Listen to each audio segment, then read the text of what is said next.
नमस्कार साथियों। आज एक बहुत महत्वपूर्ण विषय मानस स्वास्थ्य के ऊपर हम लोग बात करते हैं। साथियों, त्योहारों का मौसम है, आज गणेश चतुर्थी का दिन है। भारतीय विज्ञान में मानस स्वास्थ्य बहुत सारी हमारी परंपराओं से जुड़ा हुआ है। तो आज का महत्वपूर्ण विषय है मानस स्वास्थ्य और संध्या वंदन।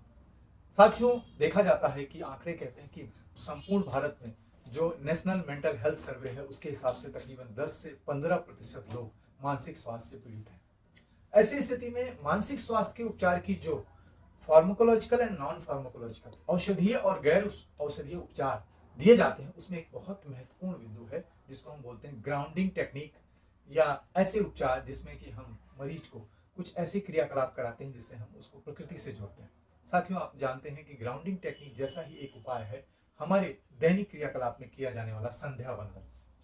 आज हम बात करते हैं कि ये जो संध्या वंदन है, जिसको कि सामान्य लोग एक सिंपल एक पूजा पद्धति जैसा ही समझते हैं, वास्तव में कितना गूढ़ मनोउपचार का एक माध्यम है। संध्या वंदन ये शब्द आप सभी ने सुना होगा।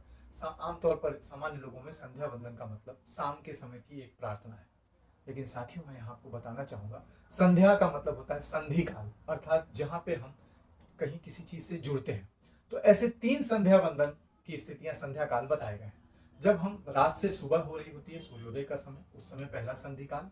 जब सूर्य मध्याह्न की स्थिति में होता है, मिड-नून होता है, तब एक संधि काल।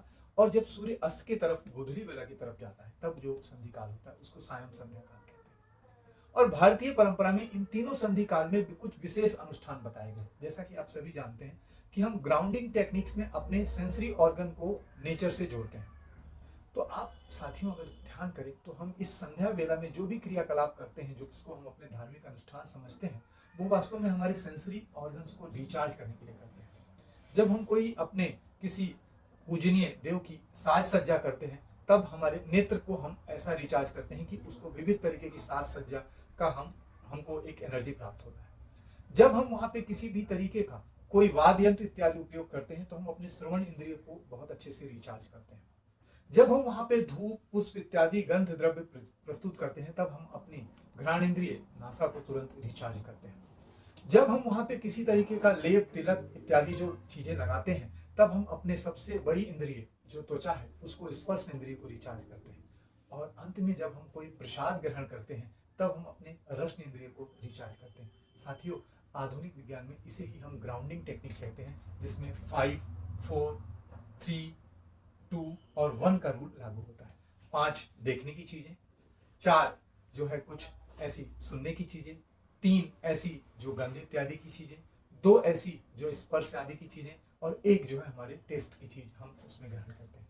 तो हमारे जो भी संध्या वंदन के प्रकल्प हैं, जो अनुष्ठान है, बहुत ही कम समय में हमारे 5 इंद्रियों, या यूं कहिए कि हमारे अति इंद्रिय मन सहित एकादश इंद्रियों का पोषण कर देते हैं और हमें मानसिक रूप से स्वस्थ रखते हैं।